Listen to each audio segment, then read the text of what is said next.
ये इस तरीके की घटना है जिनको सोचने के बाद रूह कांप जाती है।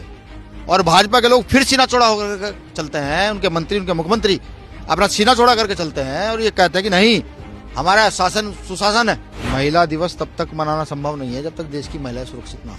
आप मुझे एक स्टेट ऐसा बताइए जब बेटियां सुरक्षित हो, जाति के नाम पर शोषण ना हो, रेप ना हो, हत्या ना हो, मारपीट ना हो। ये शादियां हो रही हैं अभी, जैसे मथुरा में हुआ कि दोनों दुल्हन को निकाल करके पीटा गया। कितनी शर्मनाक घटना है भाई।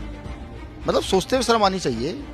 गांव की बेटियां हैं, उनके विवाह हो रहे हैं, उनमें सहयोग करना चाहिए। वहीं के लोगों ने पिट रहे हैं। दलितों की बारात हर जगह रोकी जा रही है। आरएसएस के लोग जो कभी देशभक्ति के लिए सामने निकल के नहीं आते, कभी किसी गरीब शोषित वंचित के लिए खड़े नहीं होते, कभी किसी बेटी के लिए खड़े नहीं होते, किसी के लिए खड़े नहीं होते। भीम आर्मी खड़ी होती है तो परेशानी होती है। विरोध करने किसी का तरीका है। मेंबर ऑफ पार्लियामेंट का अगर आप विरोध करना चाहते हो बाकायदा ज्ञापन लेकर जाए, कहें कि हम आपसे ये शिकायतें हैं, या तो आप जवाब दें वरना बाद में लिखित संतुष्ट करें। लेकिन नहीं, उन्होंने गाड़ियां तोड़ी, उन्होंने बच्चों को पीटा। ठीक, और जब हम सड़कों पर निकले तब जाकर के प्रशासन हरकत में आया। अब सोचिए इस देश में जातीय व्यवस्था कितनी परखड़ है, कितनी मजबूत है कि अगर आपकी बात ना सुनी जाए तो सड़क पर इतने लोग इकट्ठा करो कि संसद वालों के कान बहरे हों। नमस्ते, मैं शुभम और आपने देखना शुरू कर दिया है नेटिक न्यूज। दलितों पर हो रहे अत्याचार को लेकर आर्य समाज पार्टियां पूरे देश में धरना प्रदर्शन कर रही है। हमारे साथ भीम आर्मी के राष्ट्रीय अध्यक्ष विनय सिंह जी मौजूद हैं, बातचीत करते हैं कि धरना प्रदर्शन जो है इसकी नौबत क्यों आन पड़ी। विनय भाई, मुझे आप एक बार बताइए, आपका स्वास्थ्य भी खराब है, आज वो प्रदर्शन करने आए हैं, सरकार की क्या व्याख्या लग रही है? देखिए, जब समाज पर लगातार अत्याचार अन्याय हो रहे हों तो हमारे वजूद का कोई महत्व नहीं होता। तमाम घटनाएं घट रही हैं, एक मेंबर ऑफ पार्लियामेंट पर हमले हो रहे हैं, कोई किसी प्रकार की बात करने के लिए तैयार नहीं है। उधर अगर ये हमले किसी अपर क्लास के व्यक्ति पर हो रहे होते या किसी बड़ी पार्टी के व्यक्ति पर हो रहे होते तो संसद में बहस चलती, टीवी डिबेट होती, सब चीज़ें होती। ठीक, आज हमारा 24 राज्यों में आंदोलन है, 24 राज्यों की राजधानी में आंदोलन है।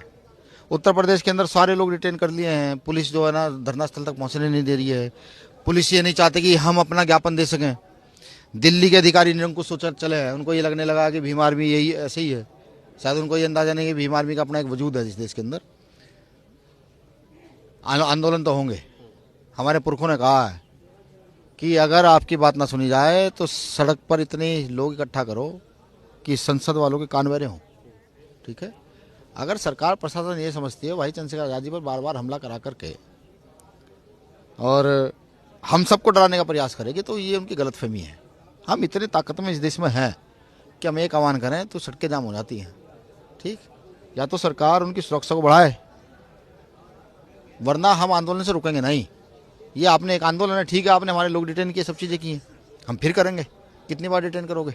जितनी घटनाएं, जैसे भी एक सिपाही है उत्तर प्रदेश पुलिस वाला है, उसने कहा कि भाई नमाज पर और होली पर वो दिया स्टेटमेंट। हाँ, आर्टिकल 33 का कितना बड़ा उल्लंघन है। अगर एक अधिकारी इस बात को कहता है तो ये बड़े शर्म की बात है। तो मुख्यमंत्री भी समर्थन कर रहे हैं उस बात का। देखिए, माननीय मुख्यमंत्री जी को आर्टिकल 33 पढ़ना चाहिए। पुलिस प्रशासन जो है वो हम सब लोगों की सेवा के लिए है, हम लोगों के हक अधिकारों के लिए है, न्याय दिलाने के लिए है। उनका पॉलिटिकल स्टेटमेंट देने का कोई मतलब बैठता नहीं है। वो तय नहीं करेंगे कि कौन होली खेलेगा, कौन नमाज पढ़ेगा। वो होते कौन है तय करने वाले? आर्टिकल के मौलिक, संविधान के मौलिक अधिकारों में हमें अधिकार दिए हैं भाई, जो होली मनाना चाहते होली मनाए, जिनको जुमे की नमाज पढ़नी जुमे की नमाज पढ़े, जिनको बाबा साहब अम्बेडकर की जयंती बनानी है वो बनाए, जिनको गुरु रविदास की जयंती बनानी है वो बनाए, जिनको बुद्ध को मानना उनको माने।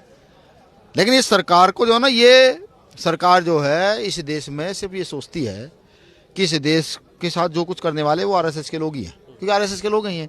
आरएसएस के लोग जो कभी देशभक्ति के लिए सामने निकल के नहीं आते, कभी किसी गरीब शोषित वंचित के लिए खड़े नहीं होते, कभी किसी बेटी के लिए खड़े नहीं होते, किसी के लिए खड़े नहीं होते।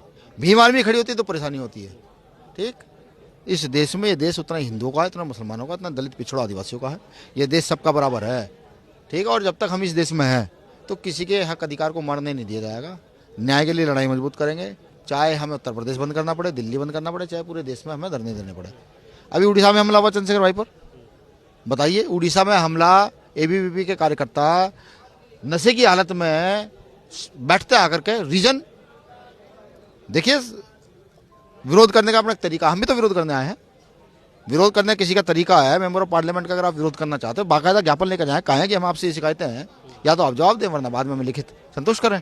लेकिन नहीं, उन्होंने गाड़ियां तोड़ी, उन्होंने बच्चों को पीटा। ठीक, और जब हम सड़कों पर निकले तब जाकर के प्रशासन हरकत में आया। अब सोचिए इस देश में जाति व्यवस्था कितनी प्रखर है, कितनी मजबूत है। अब ये हमें समझना होगा।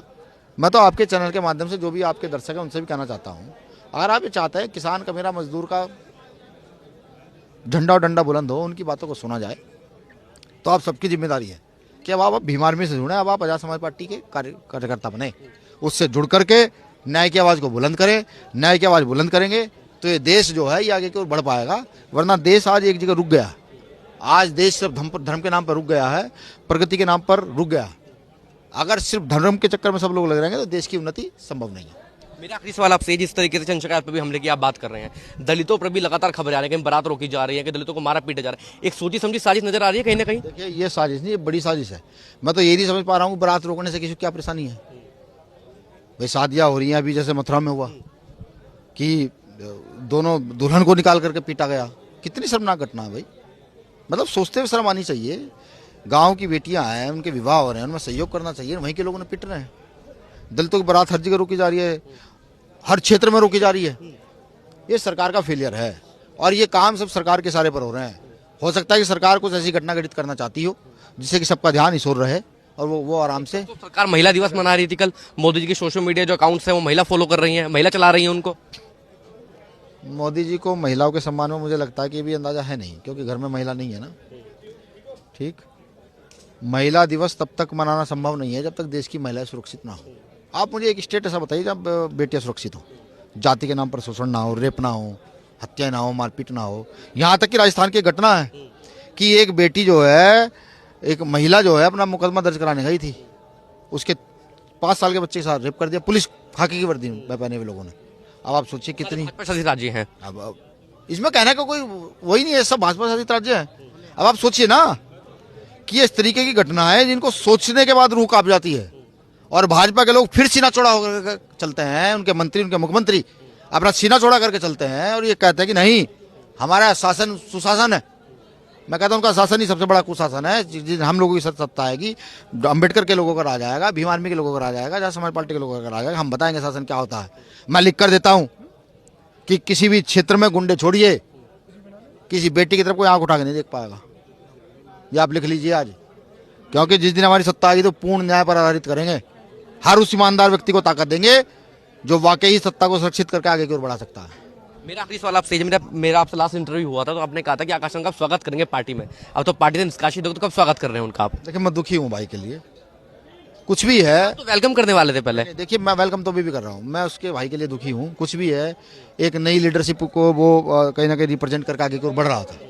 ठीक है, मैं तो ये वो बात कई बार बीजेपी के लोगों से कहता हूँ, भाई आप भी जो है जो वंशानुगत नीति आपने चला दी है कि बाप मंत्री, बेटा क्या नाम विधायक, फिर पोता MP, नहीं नई लीडरशिप लाओ ना, लड़ने मजा आएगा। तो माननीय बहन जी ने उनके साथ गलत किया, ऐसा नहीं करना चाहिए था। ठीक है, मैं तब भी स्वागत करता तो आज भी उनका स्वागत करता हूँ। आप देख रहे हैं नेट्रिक न्यूज, साहस सच कहने का।